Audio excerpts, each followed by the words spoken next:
Hello বন্ধুরা, curiosity zone বাংলাতে আপনাদের সবাইকে স্বাগতম।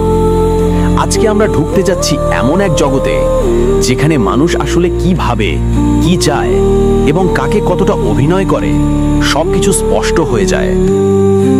এই বই the lodge of human nature, লেখক রবার্ট গ্রিন। কিন্তু বইয়ের কথা বলার আগে তোমাকে একটা মানুষকে চেনাতে চাই। তার নাম অর্ক। সে বয়সে 27, কলকাতার একটা ভাড়া ফ্ল্যাটে থাকে। বাইরে থেকে তাকে দেখলে মনে হবে সব ঠিক আছে, অফিস আছে, বন্ধু আছে, সামাজিক মিডিয়ায় হাসি খুশি ছবি আছে, কিন্তু ভেতরে ওর মনটা একদম খালি হয়ে গেছে।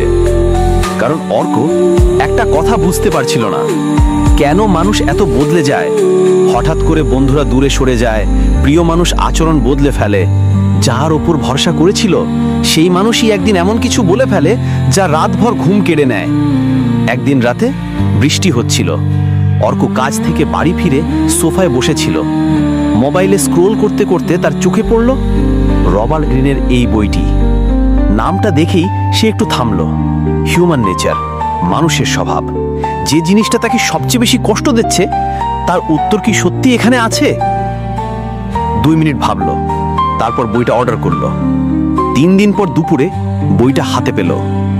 কভারটা ছুঁয়ে তার মনে হলো শায়দ এতদিন যা বুঝতে পারিনি আজ সেটা জানবে। বিকেল বেলায় সে বারান্দায় দিয়ে বসলো। হালকা হাওয়া, দূরে বৃষ্টির শব্দ, আর সামনে একটা চায়ের কাপ। এই আবহে সে বইটা খুলল।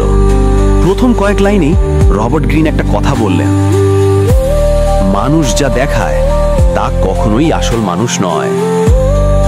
অর্ক বাক্যটা পড়েই থেমে গেল। তার মনে পড়ল কত মানুষ তার সামনে হাসতো, পিঠের পেছনে বদলে যেত, কতজন প্রতিশ্রুতি দিত কিন্তু আচরণে ছিল অন্য কিছু। সে বইটা আরো এগিয়ে পড়ল। আর রবার্ট গ্রিন বুঝিয়ে দিচ্ছিলেন মানুষের মুখে যে হাসি থাকে তার নিচে লুকিয়ে থাকে আসল ইমোশন। এটা সবার ক্ষেত্রেই সত্যি, বন্ধু, পরিবার, প্রেম, অফিস, সব জায়গায়। একটা উদাহরণ তার চোখে পড়ল। মানুষ রেগে গেলে খুব কমই সরাসরি রাগ দেখায়, তার চেয়ে বেশি দেখা যায় ঠান্ডা আচরণ, চোখ এড়িয়ে যাওয়া, শব্দে লুকানো ব্যঙ্গ কিংবা ছোট ছোট কটাক্ষ। এগুলোই মানুষের আসল চিহ্ন। অর্কর মনে পড়ল তার প্রেমিকা কখনো রেগে গেলে উচ্চস্বরে কিছু বলতো না, কিন্তু হঠাৎ দূর হয়ে যেত।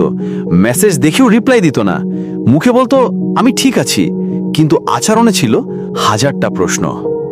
সে বুঝল আসলে সে কখনোই তার ইমোশনগুলো পড়তে পারেনি। বইটা হাতে নিয়ে সে বারান্দায় আরো গভীরভাবে পড়তে শুরু করলো। রবার্ট গ্রিন লিখেছেন, মানুষকে বুঝতে হলে তার কথার উপর ভরসা নয়, তার আচরণ অবজার্ভ করতে হবে। এই লাইনটা অর্কর বুকের ভেতর গিয়ে লাগলো। সে ভাবল, আমি সবসময় মানুষকে বিশ্বাস করেছি তাদের কথার জন্য, কিন্তু তাদের অ্যাকশনের দিকে কোনোদিন তাকাইনি। সন্ধ্যা আরো গাঢ় হয়ে আসছিল, বাতাসে একটু ঠান্ডা মিশে যাচ্ছিল।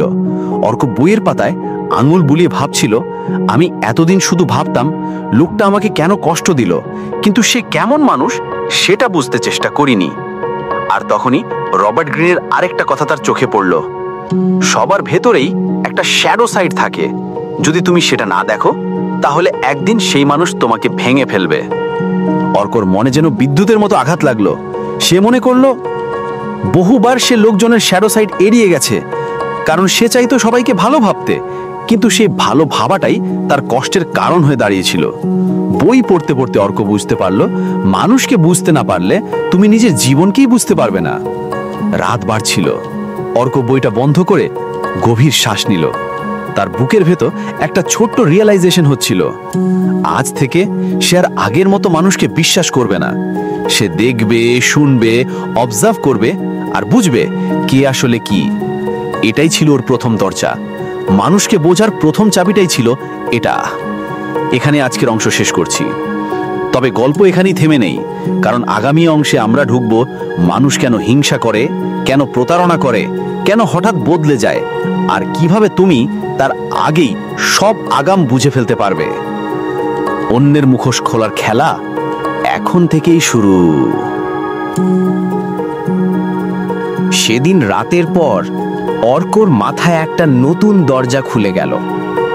মানুষের আচরণ, ইমোশন, চোখের ভাষা সবকিছুই যেন তার কাছে অন্যরকম মনে হতে শুরু করলো। পরের দিন অফিসে ঢুকতেই সে লক্ষ্য করল লোকজন কত সূক্ষ্মভাবে অভিনয় করে। রূপম, যে সবসময় অর্ককে হাসি মুখে গুড মর্নিং বলে, আজও হাসল, কিন্তু চোখে যেন কিছুটা হিংসার ছায়া।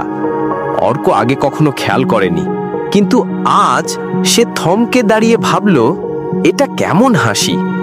এটা কি সত্যি বন্ধুত্বের হাসি, নাকি কোথাও লুকিয়ে আছে প্রতিযোগিতা?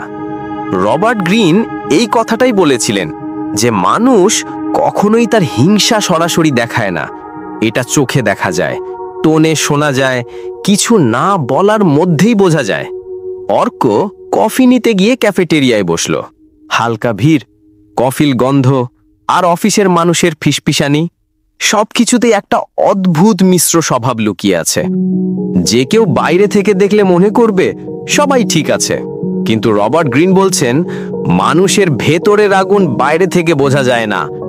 কফি হাতে বসে অর্ক দেখল একটা টেবিলে দুই সহকর্মী হাসছে, কিন্তু হাসির শব্দের পিছনে কেমন যেন একটা কৃত্রিমতা। একটা মানুষ হাসছিল, কিন্তু চোখের কোণে চাপা রাগ। অন্যজন হাসছিল, কিন্তু ঠোঁটের এক পাশ নিচের দিকে বাঁকানো, যেন ব্যঙ্গ লুকিয়ে আছে। আগে এগুলো কখনোই তার নজরে পড়েনি, কিন্তু এখন প্রতিটা মুখ যেন একটা লুকোনো গল্প। সেদিন বিকেলে মিটিং চলছিল। বস যখন অর্কর কথা নিয়ে প্রশংসা করল, রূপমের মুখের হাসিটা মিলিয়ে গেল, কিন্তু সে তৎক্ষণাৎ একটা হালকা হাসি দিয়ে বলল, গ্রেট ওয়ার্ক ম্যান। রবার্ট গ্রিনের কথা মনে পড়ল, মানুষের মুখে যা দেখো সেটা বিশ্বাসযোগ্য নয়, তার পরের 2 সেকেন্ডের মাইক্রো বিহেভিয়ার অনেক বেশি সত্য। অর্ক ধীরে ধীরে বুঝতে লাগলো মানুষের ভেতরের স্বভাব বোঝা মানে তাদের আচরণকে ডিকোড করা। সন্ধে বাড়ি ফেরার পথে বৃষ্টি শুরু হলো। রাস্তার মোড়ে দাঁড়িয়ে সে ছাতাটা খুলে দাঁড়ালো আর মাথায় ঘুরতে লাগলো বইয়ের আরেকটা আইন।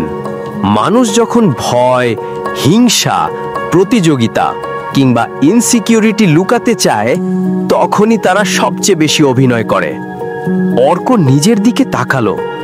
সে নিজেই কত অভিনয় করেছে জীবনে, কতবার মনের কষ্ট লুকিয়ে হাসি দিয়েছে, কতবার কষ্টের কথা কেউ জিজ্ঞাসা করলে বলেছে আমি ভালো আছি। সেই মুহূর্তেই সে বুঝলো মানুষকে বুঝতে হলে নিজেকেও বুঝতে হবে। বাড়ি ফিরে বইটা খুলতেই আরও একটি লাইন তার চোখে ধাক্কা দিল, মানুষ যা লুকায় তাই আসল সত্য। এই লাইনটা যেন তার বুক ভেদ করে গিয়ে লাগলো। সে মনে করলো তার প্রাক্তন প্রেমিকা সবসময় বলতো আমি ঠিক আছি, কিন্তু আচরণে ছিল দূরত্ব। সেই দূরত্বই ছিল আসল বার্তা।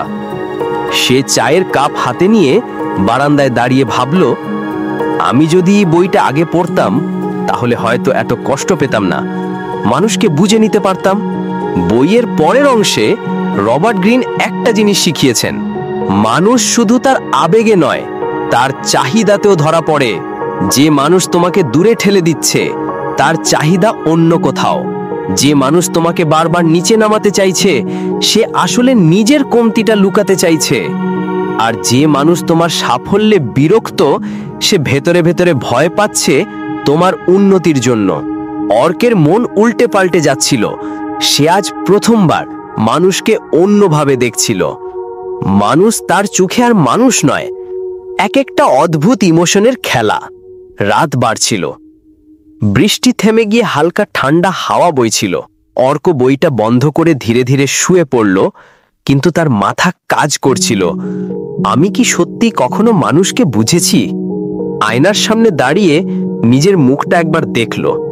তার চোখে ক্লান্তি, কিন্তু ভেতর একটা নতুন আগুন, মানুষকে বুঝে ফেলার আগুন। এটা শুধু বই নয়, এটা যেন একটা শক্তি যা তাকে বদলে দেবে। আজ সে প্রথমবার শিখল মানুষ যা বলছে সেটা নয়, মানুষ যা লুকাচ্ছে সেটাই আসল গল্প। নেক্সট পার্টে ঢুকবো মানুষ কেন হঠাৎ বদলে যায়, কেন বিশ্বাসঘাতকতা করে, কেন কাছের মানুষই একদিন সবচেয়ে বড় আঘাত দেয়, এবং কিভাবে অর্ক সবকিছু আগাম পড়ে ফেলবে। ট্যালো দ্য ল অফ নার্সিসিজম, মানব প্রকৃতির সবচেয়ে গোপন মুখোশ। পাতা উলাতেই শুরু হলো একটা লাইন, মানুষ নিজেকে যতটা বোঝে ভাবে, বাস্তবে সে তার অর্ধেকও বোঝে না। লাইনটা পড়েই ঋত্বিকের বুকটা ধক করে উঠল, কারণ হঠাৎ সে বুঝতে পারল সে নিজের আবেগ, নিজের প্রতিক্রিয়া কিছুই পুরো বুঝতে পারে না। গল্প এগোতে থাকলো। দিল্লির ভোর, জানালার বাইরে কুয়াশা। ঋত্বিক বইটা সামনে খুলে বসে আছে। মনে হচ্ছে কেউ যেন তার মাথার ভেতর ঢুকে এক একটা কথা লিখে দিয়েছে। বইতে লেখা ছিল, প্রত্যেক মানুষের ভেতর লুকিয়ে থাকে দুইটা সত্তা, একটা আপনি যা ভাবেন আপনি, আরেকটা আপনি আসলে যা। সে থমকে গেল। এটা ঠিক তার মতোই। সে সব সময় ভাবত সে শান্ত, সে ভালো, সে হেল্পফুল। কিন্তু বাস্তবে যখন কেউ তার কথা শুনে না, সে রেগে যায়। যখন কেউ তাকে গুরুত্ব দেয় না, সে ভেঙে পড়ে। যখন কেউ তাকে ভুল বোঝে, সে চুপ হয়ে যায়। এগুলো কি সে কখনো নিজের কাছে স্বীকার করেছে? না, কোনো দিন না। ঋত্বিক বুঝল সে কখনো নিজেকে সত্যিকারের দেখেনি। বইতে আরো লেখা ছিল, মানুষ মূলত নিজেকে ভালোবাসে, কিন্তু নিজের দুর্বলতা কখনোই স্বীকার করতে চায় না। ঋত্বিকের মনে পড়ল কয়েক মাস আগে এক বন্ধু তাকে বলেছিল, তুই মাঝে মাঝে খুব সংবেদনশীল হয়ে যাস। সে হেসে উড়িয়ে দিয়েছিল, কিন্তু ভিতরে ভিতরে সে কষ্ট পেয়েছিল, কিন্তু কাউকে সেটা বলেনি। এটাই কি আসলে তার নার্সিসিস্টিক উন্ড? এরপর সে অধ্যায়ের মাঝখানে পৌঁছল। একটি গল্প। একজন মানুষ নিজের রাগকে সেলফ রেসপেক্ট বলে মানতে চায়, নিজের হিংসাকে অ্যাম্বিশন বলে চালিয়ে দেয়, নিজের ভয়কে লজিক বলে ঘোষণা করে, নিজের দুর্বলতাকে বাউন্ডারি বলে সাজিয়ে রাখে। ঋত্বিক বইটা বন্ধ করে গভীর নিঃশ্বাস নিল। আমি এতদিন নিজেকেই ভুল বুঝেছি। তার মাথার ভেতর যেন কেউ লাইট জ্বেলে দিল। এবার সে বুঝতে শুরু করলো, মানুষকে বোঝার আগে নিজেকে বোঝা সবচেয়ে কঠিন কাজ। ঋত্বিক নোটবুকে লিখল, আমার রাগ আসলে ইনসিকিউরিটি, আমার চুপ থাকা আসলে ভয়, আমার অতিরিক্ত ভাবনা আসলে কন্ট্রোলের চেষ্টা, আমার ভুল বোঝাবুঝি আসলে নিজের ভেতরের আঘাত। লিখতে লিখতে তার চোখ ভিজে আসছিল। কিন্তু এই প্রথম সে সত্যিকারের নিজের সঙ্গে সৎ হচ্ছে। আর ঠিক তখনই বইতে পরের লাইনটা তাকে কাঁপিয়ে দিল, মানুষকে বুঝতে চাইলে তাদের মুখোশ নয়, তাদের ভেতরের ক্ষত দেখতে শিখুন। ঋত্বিক বুঝল সে শুধু নিজেকে নয়, তার আশেপাশের মানুষকেও ভুল বুঝেছে। তার বাবা, তার বন্ধু, তার সহকর্মী সবাই তাদের নিজের নিজের ক্ষত নিয়ে বেঁচে আছে। কেউ রাগ দিয়ে আড়াল করে, কেউ চুপ থেকে, কেউ হাসির আড়ালে লুকিয়ে। মানুষ আসলে কখনোই খারাপ হতে জন্মায় না, তারা শুধু আহত। গল্প এখানেই শেষ নয়, কারণ পরের অধ্যায়ে শুরু হচ্ছে মানুষকে পড়ার আসল খেলা, দ্য ল অফ ম্যানিপুলেশন, যেখানে মানুষ মুখ দিয়ে কি বলে তার চেয়ে ভয়ঙ্কর হচ্ছে তারা কি লুকায়। রাত তখন প্রায় 1টা। ফ্ল্যাটের সব লাইট অফ, শুধু ডেস্ক ল্যাম্পটা জ্বলছে। বাইরে দিল্লির রাস্তা শুনশান, কুয়াশা জমছে। ঋত্বিক বইটা সামনে রেখে বসে আছে। চোখের নিচে ক্লান্তি, কিন্তু তার মন আজ যেন ঘুমোতে রাজি না। সে ধীরে ধীরে পাতা ওলালো দ্য ল অফ ম্যানিপুলেশন। প্রথম লাইনটা পড়েই সে স্তব্ধ। মানুষ কখনো সরাসরি যা চায় তা বলে না, তারা সেটা আপনাকে দিয়ে করানোর জন্য একটা খেলা খেলে। খেলা? ঋত্বিকের মনে হঠাৎ যেন ডজন ডজন মুখ ভেসে উঠল। বন্ধুরা, সহকর্মীরা, এমনকি তার এক্স। তাদের কথা, তাদের আচরণ, তাদের নীরবতা, সবকিছু এখন ভিন্ন আলোতে দেখা যেতে লাগলো। মানুষ আসলে কথা দিয়ে ম্যানিপুলেট করে না, মানুষ ম্যানিপুলেট করে আবেগ দিয়ে। বইতে একটি লাইন তাকে শক্ত করে চেপে ধরল। Manipulators don't attack your mind, they attack your needs. এটা পরে ঋত্বিক গভীর শ্বাস নিল, কারণ সে জানে তারও কিছু নিডস আছে যা সে লুকিয়ে রাখে। কারো অ্যাপ্রুভাল, কারো অ্যাটেনশন, কারো প্রশংসা, কারো কাছে স্পেশাল হওয়ার ইচ্ছা, নিসঙ্গতা থেকে পালানোর চেষ্টা। এইগুলোই কি মানুষকে দুর্বল করে তোলে? তাহলে যারা এসব বোঝে তারা কি সহজেই আপনাকে চালাতে পারে? তার মাথায় স্মৃতিগুলো কাঁটার মতো ঢুকতে লাগলো। সে মনে করল তার বন্ধু নিশান্তকে, যে সব সময় বলতো, দোস্ত, তুই না আমার ছাড়া কিছুই ঠিক মতো করতে পারিস না। সে তখন হাসতো, ভাবতো, সত্যি নিশান্ত ছাড়া অনেক কিছুই বুঝতে পারি না। আজ ঋত্বিক বুঝল এটা ছিল এক ধরনের ম্যানিপুলেশন। কনফিডেন্স ভেঙে আপনাকে তার উপর নির্ভরশীল করে রাখা। বইতে এবার আরো গভীরে ঢুকে গেল। Manipulators mostly use 3 tools: fear, flattery and confusion. 1. Fear, ভয়। তারা এমনভাবে কথা বলে যাতে আপনি ভুল সিদ্ধান্ত নিলে ভয় পান, যাতে মনে হয় ওর মতো জানে না কেউ, আমি যদি শুনি না তাহলে বিপদ হবে। 2. ফ্ল্যাটারি, প্রশংসা। এটাই সবচেয়ে বিপজ্জনক অস্ত্র, কারণ প্রশংসা শুনলে মানুষ দ্রুত জাজমেন্ট হারায়। যে আপনাকে খুব প্রশংসা করে সেও সহজেই আপনাকে ব্যবহার করতে পারে। 3. কনফিউশন, বিভ্রান্তি। ম্যানিপুলেটররা কখনোই পরিষ্কার কথা বলে না, তারা অর্ধেক বলে, অর্ধেক লোকায়, যাতে আপনি অনুমান করতে থাকেন। এবং যখন আপনি কনফিউজড, তখনই তারা সিদ্ধান্ত চাপিয়ে দেয়। ঋত্বিক বইটা বন্ধ করে চোখ বন্ধ করল। তার হৃদয় যেন আগুনের মতো জ্বলছে। একটা ঘটনা হঠাৎ স্পষ্ট হয়ে উঠল। কয়েক মাস আগে তার এক সহকর্মী তাকে বলেছিল, তুমি না খুব পোটেনশিয়াল, কিন্তু তোমাকে আমি একটাই কথা বলবো, কাউকে কিছু শিখিও না, নইলে ওরা তোমাকে ছাড়িয়ে যাবে। ঋত্বিক তখন ভেবেছিল সে তাকে প্রোটেক্ট করতে চাইছে। আজ সে বুঝল এটা ছিল পিওর ম্যানিপুলেশন, কারণ সেই সহকর্মী নিজেই চাইতো ঋত্বিক যেন আর উন্নতি না করে। বইতে পড়তে পড়তে ঋত্বিক অনুভব করছিল মানুষের মন এত অন্ধকার হতে পারে। রবার্ট গ্রিন লিখেছেন, নেভার জাজ পিপল বাই দেয়ার ওয়ার্ডস, জাজ them by what your emotions do when they টক। এই লাইনটা পড়ে ঋত্বিক কাঁপল। সে বুঝল এতদিন সে মানুষের কথা শুনেছে, কিন্তু তার ভেতরে যে অনুভূতি জন্মায় সে কখনো সেদিকে খেয়াল করেনি।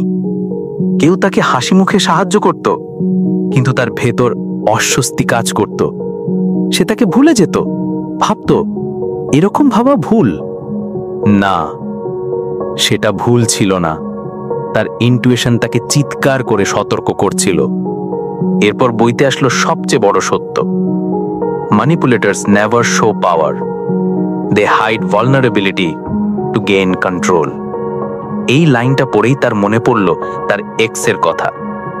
যখনই সে রাগ করত, তার এক্স কেঁদে ফেলত। মনে হতো ঋত্বিকই সবসময় খারাপ, ঋত্বিকই সব ভুল করছে।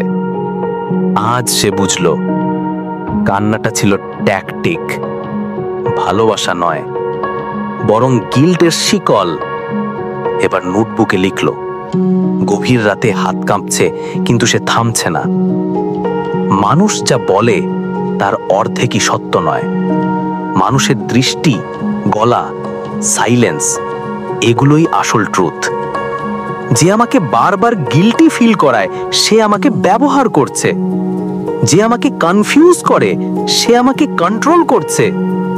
যে আমাকে নিজের উপর নির্ভরশীল করে সে আমাকে দুর্বল রাখছে। তার হাত থেমে গেল। এটা তার জীবনের সবচেয়ে কঠিন উপলব্ধি। রাত তখন 2:17। পুরো শহর ঘুমিয়ে, কিন্তু ঋত্বিকের চোখে এক ফোঁটা ঘুম নেই। টেবিল ল্যাম্পের আলোতে বইটা অদ্ভুত ভয়ঙ্কর লাগছে। মনে হচ্ছে পাতাগুলোর ভেতরেও কেউ তাকিয়ে আছে। সে পাতা উলায়। শিরোনাম: the law of toxic personality. ধীরে ধীরে তার শরীর ঠান্ডা হয়ে যায়। প্রথম লাইনে লেখা, মানুষের ভেতরে কিছু মুখোশ থাকে, ভালোবাসার মুখোশ, বন্ধুত্বের মুখোশ, আর সবচেয়ে বিপজ্জনক, নিরীহতার মুখোশ। পরে ঋত্বিকের বুক কেঁপে ওঠে, কারণ তার জীবনে একজন ছিল যে সব সময় নিজেকে নিরীহ, অসহায়, আমাকে সবাই ভুল বোঝে টাইপ দেখাতো। আর ঋত্বিকই তার পাশে দাঁড়াতো। সে ভাবতো, বেচারা, ওর তো কেউ নেই। আজ বইটা তাকে প্রথমবার বলল, a toxic person never looks toxic, they look broken. বইয়ের পরের লাইনটি তাকে আঘাত করল। যারা বারবার ভিকটিম সেজে থাকে তারা অনেক সময় নিজের দোষ ঢাকতে চায়। ঋত্বিকের মাথায় হঠাৎ একটা ঘটনা ভেসে উঠল। তার এক বন্ধু ছিল, অঙ্কিত। সব সময় দুঃখী, হতাশ, সবাই নাকি তাকে ভুল বোঝে, সবাই তাকে কষ্ট দেয়, সবাই তাকে ছেড়ে চলে যায়। ঋত্বিক সব সময় তার পাশে থাকতো, তাকে সান্ত্বনা দিত, সময় দিত, নিজের কাজ বাদ দিয়ে তার সমস্যা শুনত। কিন্তু অদ্ভুত ব্যাপার হলো, ঋত্বিক যখন কষ্টে থাকত, অঙ্কিত কখনোই পাশে থাকতো না, বরং তখনও সে নিজের সমস্যা বলতো, তার অ্যাটেনশন চাইতো। আজ বইটা তাকে সত্যি বলল, toxic people don't want friendship, they want energy. আপনার সময়, আপনার অনুভূতি, আপনার মনস্তাত্ত্বিক শক্তি ওরা সব শুষে নেয়। অঙ্কিত ছিল না ভিকটিম, সে ছিল প্যারাসাইট। বই একটা উদাহরণ ছিল যা ঋত্বিককে পুরো ভেতর থেকে ভেঙে দিল। একজন টক্সিক ব্যক্তি যখন আপনার জীবনে আসে, সে 3টে কাজ করে। 1, আপনাকে গিল্ট ফিল করায়, আপনি তার জন্য যত করেন সবই নাকি কম। 2, আপনাকে আইসোলেট করে, আপনি অন্য কারো কাছে গেলে সে নাকি হার্ট হয়। 3, আপনাকে ইমোশনালি এক্সস্ট করে। ও ড্রামা, কান্না, অভিযোগ সব মিলিয়ে আপনার জীবন নষ্ট করে। ঋত্বিক তাকিয়ে থাকে পাতার দিকে। মনে হচ্ছে বইটা যেন তার জীবন পড়ে ফেলেছে। তার মাথায় ধীরে ধীরে ভেসে উঠতে থাকে তার এক্সের মুখ। কত ড্রামা, কত অ্যাকিউজ, কত ব্লেম। তুমি আমাকে সময় দাও না, তুমি আমাকে বোঝো না, তোমার ছাড়া আমি কিছুই করতে পারি না। এগুলো কি ভালোবাসার কথা ছিল? না, এগুলো ছিল কন্ট্রোলিং লাইন্স। রবার্ট গ্রিন লিখেছেন, a toxic person uses love as a cage. পরেই ঋত্বিকের চোখে পানি চলে এলো, কারণ সে সত্যিকারের ভালোবাসা খুঁজতে গিয়ে একটা ইমোশনাল কেজে বন্দী ছিল। বইয়ের পরের অংশ আরো অন্ধকার। A toxic person will create chaos and then blame you for it. সে মনে করল, একদিন সে ব্রেকআপ চাইছিল, তার এক্স বলেছিল, আমার পুরো জীবন নষ্ট হয়ে যাবে তোমার জন্য। সেদিন ঋত্বিক অপরাধ বোধে ভেঙে পড়েছিল, কিন্তু আজ সে সত্যিটা প্রথমবার বুঝল। এটা ছিল ইমোশনাল ব্ল্যাকমেইল, ভালোবাসা নয়, আসক্তি নয়, এটা ছিল পিওর সাইকোলজিক্যাল ট্র্যাপ। তারপর বই একটি সতর্ক বার্তা দিল, if someone constantly drains you, you don't need therapy, you need distance. Ritwik চুপচাপ বসে রইল, তার বুক ভারী কিন্তু মন পরিষ্কার। সে নোটবুক খুলে লিখল, যে মানুষ সব সময় ড্রামা করে সে টক্সিক। যে মানুষ আমাকে গিল্ট ফিল করায় সে টক্সিক। যে মানুষ আমার এনার্জি শুষে নেয় সে টক্সিক। যারা অন্যের ভুল বলে নিজেরটা বলে না তারা টক্সিক।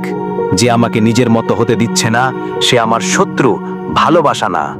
তার হাত কাঁপছে, কিন্তু আজ সে থামবে না।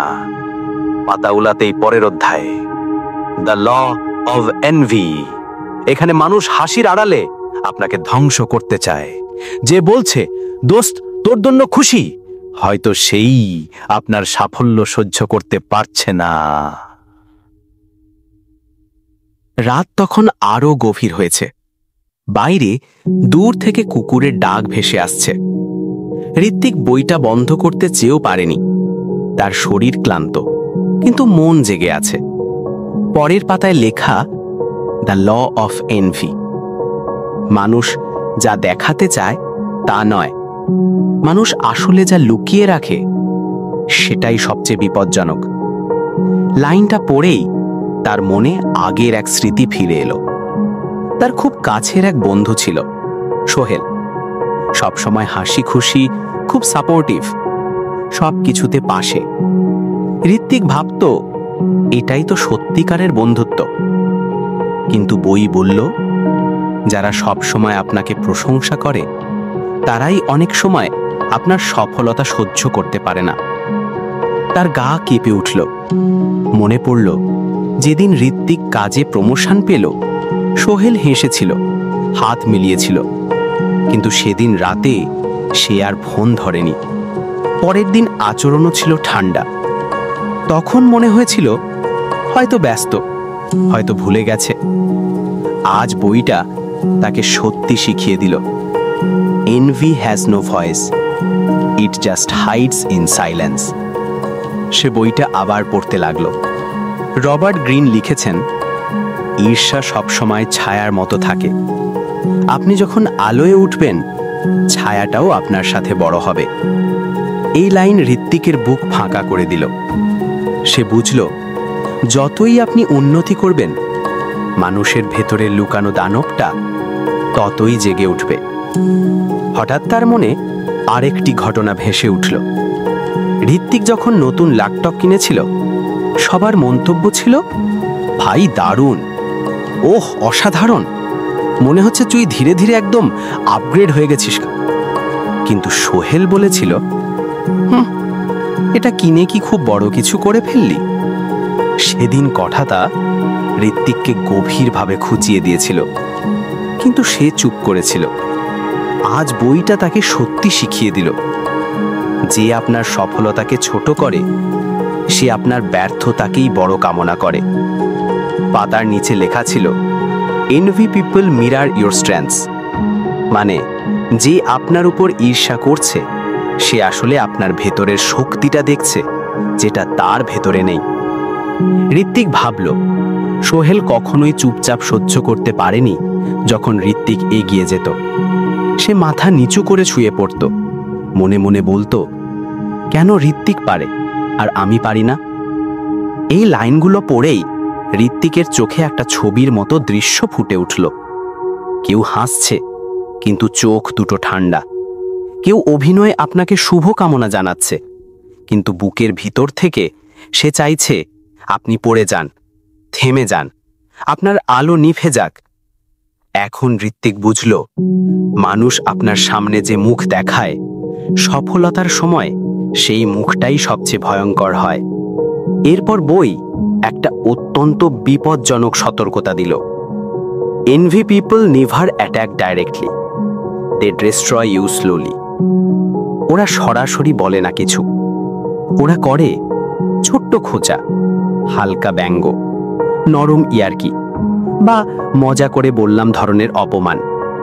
আপনার সফলতাকে ভাগ্যের হিসেবে দেখানো, আপনাকে নিজের উপর সন্দেহ করানো, আপনার আত্মবিশ্বাসে ছিদ্র তৈরি করা। এগুলো কখনোই একদিনে ক্ষতি করে না, কিন্তু ধীরে ধীরে আপনার পুরো মানসিক শক্তি নষ্ট হয়ে যায়। ঋত্বিক ভাবল, সে কতদিন ধরে এমন মানুষের সাথে থেকেছে যারা তার ঝড়ের দিনে পাশে ছিল, কিন্তু রোদ উঠলে চোখ সরু করে তাকিয়েছিল।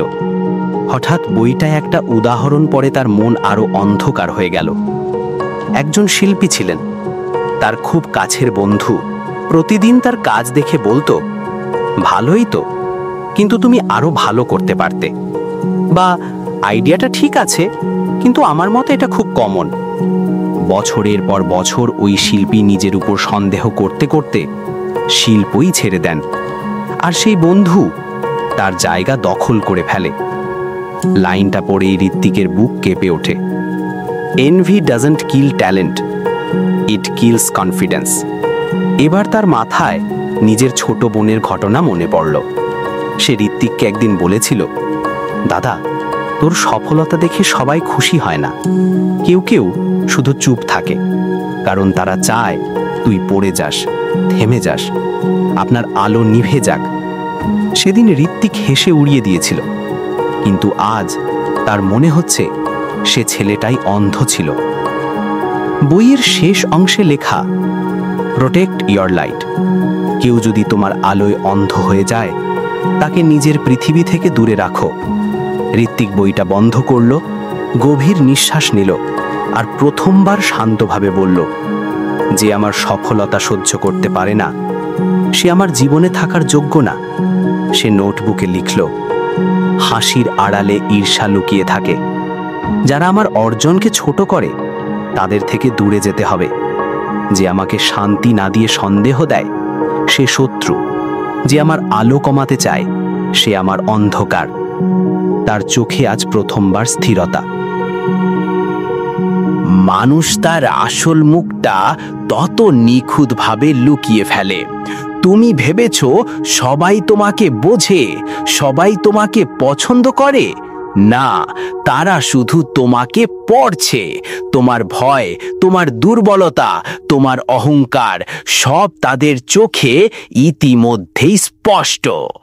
মানুষের স্বভাবের সবচেয়ে অন্ধকার সত্যটা হলো, তারা যা বলে তা নয়, তারা যা চায় সেটাই সত্য। তোমার চারপাশে কিছু মানুষ আছে যারা তোমাকে ভালোবাসে বলে, কিন্তু ভেতরে ভেতরে তোমার ভাঙার দিন গুনে। তারা তোমাকে হেল্প করে বলে, কিন্তু গোপনে চায় তুমি ওদের ওপর নির্ভরশীল হও। তারা তোমাকে প্রমিস করে, কিন্তু সেটা রাখার কোনো ইচ্ছেই তাদের ছিল না। মানুষের আসল মন বোঝার জন্য তোমাকে ওদের কথায় না, ওদের চাহিদায় চোখ রাখতে হবে। কেউ যদি হঠাৎ তোমার প্রতি দয়ালু হয়ে যায়, বুঝে নাও তারা কিছু চাইছে। কেউ যদি তোমাকে রাগাতে চায়, বুঝে নাও তোমার সিদ্ধান্তের ওপর তার নিয়ন্ত্রণ চাই। কেউ যদি তোমাকে তুলনা করতে থাকে, বুঝে নাও তোমাকে হীনমন্য করে রাখলে সে নিরাপদ বোধ করে। এই পৃথিবীতে সবসময় মানুষ দুটো মুখ নিয়ে চলে, একটা সমাজের জন্য আর একটা প্রয়োজনের জন্য। সবচেয়ে ভয়ঙ্কর মানুষ যে তোমাকে নিজের মতো করে গড়ে নিতে চায়, তোমার আচরণ নিয়ন্ত্রণ করতে চায়, তোমার অনুভূতি, তোমার রাগ, তোমার দুঃখ সব কিছুর ওপর নিজের ছায়া ফেলতে চায়। এদের চোখের গভীরে তাকালে একটা জিনিস দেখবে, একটা শূন্যতা, একটা ছিদ্র যেখানে তোমার শক্তি, তোমার সময়, তোমার আত্মবিশ্বাস গিয়ে পড়ে। মানুষ এতটাই বিপজ্জনক যে তারা কখনো তাদের নিজের ভুল স্বীকার করবে না, কিন্তু তোমাকে তোমার ভুলের জন্য আজীবন অপরাধ বোধে ভুগিয়ে রাখবে। শেষে একটা সত্য, যেটা পুরো বইটার সবচেয়ে হাড় হিম করা শিক্ষা, মানুষ কখনো তোমাকে তোমার মতো দেখতে চায় না। তারা চায় তুমি হও তাদের তৈরি একটা সংস্করণ, যাতে তারা তোমাকে সহজে চালাতে পারে। এই খেলায় টিকে থাকতে হলে তোমাকে একটা জিনিস করতে হবে, মানুষকে যেমন তারা দেখায় তার বিপরীত হিসাবে পড়তে শিখো। কারণ মানব স্বভাবের আসল নিয়মটা হলো, যে যত নরম ভেতরে সে তত ধারালো, আর যে যত মিষ্টি ভেতরে সে তত বিষাক্ত। এটাই তোমার চূড়ান্ত আয়নার সামনে দাঁড়ানোর সময়, চারপাশের মুখোশ ছিঁড়ে সত্যিটা দেখার সময়। কারণ তুমি যদি মানুষকে না পড়ো, তাহলে তারা তোমাকে পড়ে ফেলবেই। এটাই দ্য লজ অফ হিউম্যান নেচারের শেষ শিক্ষা। বাঁচতে হলে দেখতে হবে চোখ খোলা নয়, মাথা ঠান্ডা রেখে।